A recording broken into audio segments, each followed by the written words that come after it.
My topic is types of brain storming. Brain storming के प्रकार। तो यहाँ पे ब्रेन स्टॉर्मिंग के प्रकार को इस डायग्राम के थ्रू दर्शाया गया है। ब्रेन स्टॉर्मिंग के 5 टाइप्स डिवाइड किए गए हैं। फर्स्ट है इंडिविजुअल ब्रेन स्टॉर्मिंग, सेकंड है whole class brainstorming, third है स्मॉल ग्रुप ब्रेन स्टॉर्मिंग और नेक्स्ट है relay brainstorming and next point है राउंड रॉबिन ब्रेन स्टॉर्मिंग। तो इस प्रकार फर्स्ट पॉइंट हम देखते हैं इंडिविजुअल ब्रेन स्टॉर्मिंग। इसमें क्या होता है, इस स्टॉर्मिंग में टीचर स्टूडेंट के सामने प्रॉब्लम देते हैं और प्रॉब्लम देने के बाद स्टूडेंट्स उन प्रॉब्लम को सॉल्व करते हैं।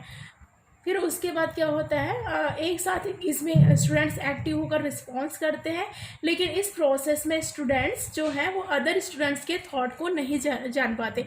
मतलब इसमें क्या होता है, इंडिविजुअल व्यक्तिगत ब्रेन स्टॉर्मिंग होता है। मतलब सभी स्टूडेंट्स अपना अपना विचार क्या बोलते हैं, कोई कागज़ या कोई नोट्स में लिखते हैं और वो टीचर उनको चेक करते हैं। तो यहाँ पे व्यक्तिगत ब्रेन स्टॉर्मिंग में इंडिविजुअली ब्रेन स्टॉर्मिंग होता है। सेकंड पॉइंट हम देखते हैं होल क्लास ब्रेन स्टॉर्मिंग, संपूर्ण कक्षा मस्तिष्क विप्लव। यहाँ पे क्या होता है, संपूर्ण क्लास या होल क्लास क्या है, पार्टिसिपेट करेगी ब्रेन स्टॉर्मिंग में। तो इस मेथड में क्या होता है, इस मेथड में क्या होते हैं, क्लास के सभी स्टूडेंट्स को अपने विचार क्लास में रखने को कहा जाता है और क्लास में जो टीचर है या लीडर के द्वारा क्या है, स्टूडेंट्स के थॉट को, मतलब सभी स्टूडेंट्स के थॉट को ब्लैक बोर्ड पर लिखा जाता है और इस प्रकार क्या है, उस टॉपिक या उस प्रॉब्लम का क्या किया जाता है, सॉल्यूशन किया जाता है। यह मेथड जो होता है प्रतियोगिता रहित शिक्षण पर आधारित है, जिसमें संपूर्ण कक्षा का उद्देश्य समान होता है। तो होल क्लास ब्रेन स्टॉर्मिंग में पूरे क्लास का ब्रेन स्टॉर्मिंग होता है। कोई एक टॉपिक दे दिया जाता है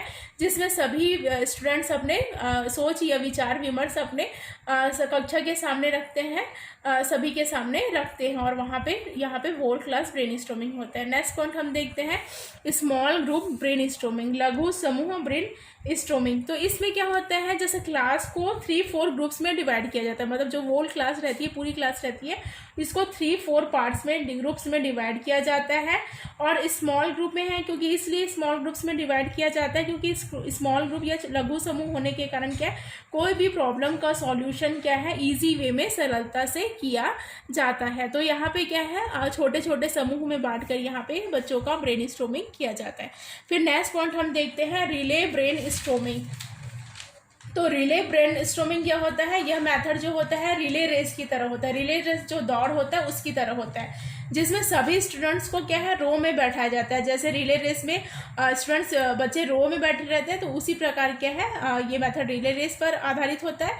इसमें स्टूडेंट्स को रो में बैठाया जाता है तथा क्या है, स्टूडेंट्स का ग्रुप बनाया जाता है और स्टूडेंट्स का ग्रुप बनाने के बाद प्रत्येक ग्रुप के एक मेंबर स्टूडेंट्स के थॉट लिखता है। मतलब प्रत्येक ग्रुप में क्या है, एक लीडर चुना जाता है और वो लीडर क्या है, जो उसके ग्रुप के सारे स्टूडेंट्स जो थॉट या जो विचार प्रस्तुत करते हैं उसको उस ग्रुप का लीडर रखता है। जब एक ग्रुप अपने विचार रखता है तो वह दूसरे ग्रुप के द्वारा प्रयोग में नहीं लाया जाता। मतलब एक ग्रुप अगर अपना उस विचार को रख दिया तो दूसरा ग्रुप उस विचार को यूज नहीं कर सकता, प्रयोग नहीं ला सकता। इस प्रकार क्या है, सभी ग्रुप के मेंबर, मतलब सभी अलग अलग ग्रुप अपना अपना क्या रखते हैं, थॉट रखते हैं और क्या है, कोई निश्चित समय तक उनको थॉट रखने का मौका दिया जाता है। अगर वो अपना विचार नहीं रख पाते तो वो पास होकर दूसरे ग्रुप पर चला जाता है। तो इस प्रकार क्या है, छात्रों में कंपटीशन की भावना आ जाती है। फिर नेक्स्ट हम देखते हैं राउंड रॉबिन ब्रेन स्टॉर्मिंग। तो राउंड रॉबिन ब्रेन स्टॉर्मिंग इस मेथड में क्या होता है, स्टूडेंट्स को एक सर्कल में खड़ा कर दिया जाता है। सारे स्टूडेंट्स को इस सर्कल में खड़े कर दिया जाता है और टीचर उस सर्कल के बीच में खड़े रहते हैं। फिर टीचर क्या है, स्टूडेंट्स को प्रॉब्लम देते हैं। फिर क्या, प्रॉब्लम देने के बाद जो स्टूडेंट्स उन प्रॉब्लम का सॉल्यूशन करते हैं वो उनको वहीं पे खड़ा कर दिया जाता है सर्कल में। लेकिन जो स्टूडेंट्स उन प्रॉब्लम का सॉल्यूशन नहीं बता पाते उसको उस सर्कल से धीरे धीरे बाहर कर दिया जाता है। फिर क्या है, लास्ट में क्या है, एक स्टूडेंट बच जाता है। फिर उसके बाद क्या है, वो उस राउंड का क्या हो जाता है, विनर हो जाता है। तो ये भी जो राउंड रॉबिन ब्रेन स्टॉर्मिंग है, इसमें भी क्या बच्चों में प्रतियोगिता की भावना या कंपटीशन की भावना का विकास होता है।